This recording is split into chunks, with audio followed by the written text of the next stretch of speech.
Here at ABC7, we're always working to build a better Bay Area. That includes keeping tabs on San Francisco's pandemic recovery.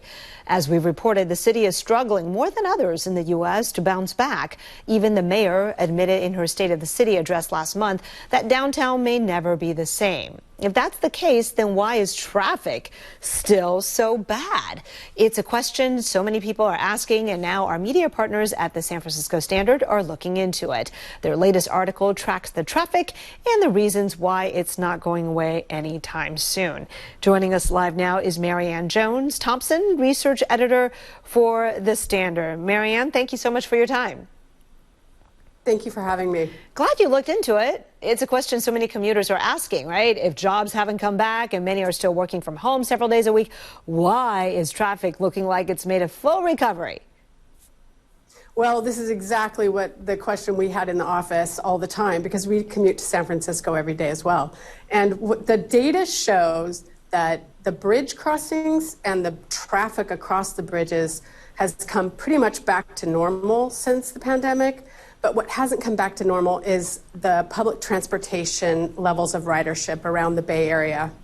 What you're telling me, it sounds like people are driving, but they're not willing to get on BART or a bus right now.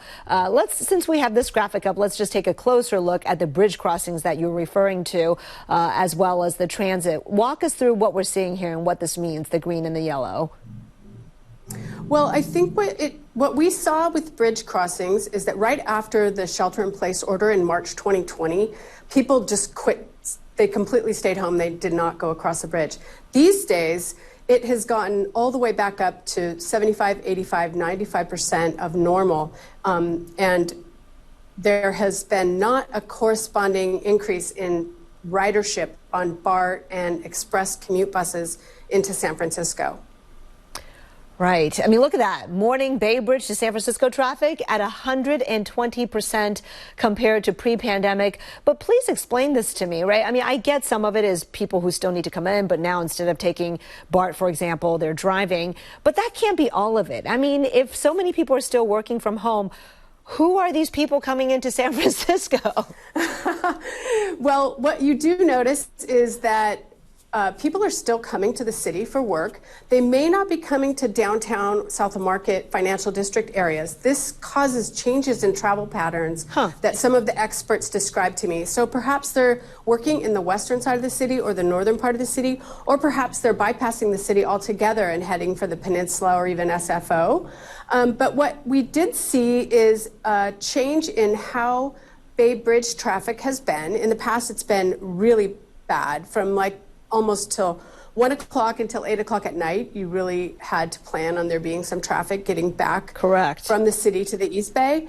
These days, it's a lot shorter window. So we're seeing a peak that's similar, but it's only from about 3 to 6 p.m. Unfortunately, in the morning, the same thing is not happening. And I think everyone that needs to be to the city on a certain day is all heading to the city at the same time. And that's causing a slowdown in the toll plaza and coming into the city that we didn't have even before the pandemic. Yeah, I mean, downtown streets feel just as gridlocked. Is that a misinterpretation, or what do you think about that impression?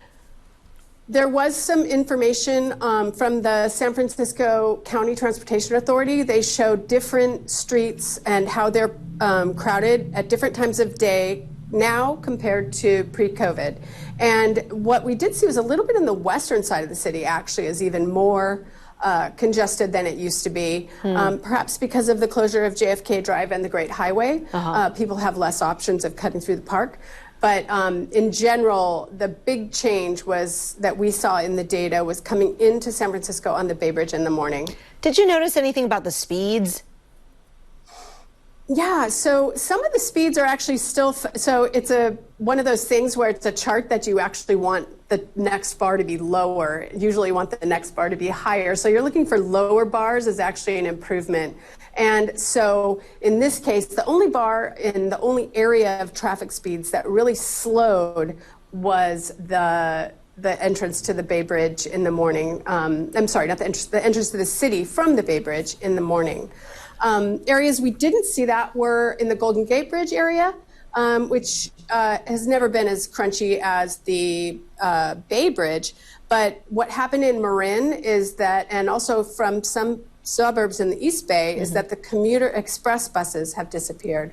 And so people don't have the option of taking the former transport that they used to take into the city pre-pandemic.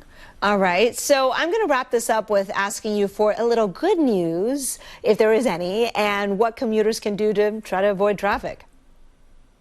Well, one thing that they can do is reach out to their local transportation authority. If there's a route that you used to take or a bus that you used to hop onto to get to the city that doesn't exist anymore, you can ask them and gather folks in your neighborhood to get that back. That just happened in the city on the California 1X line, which just started coming downtown again from the outer avenues in the Richmond.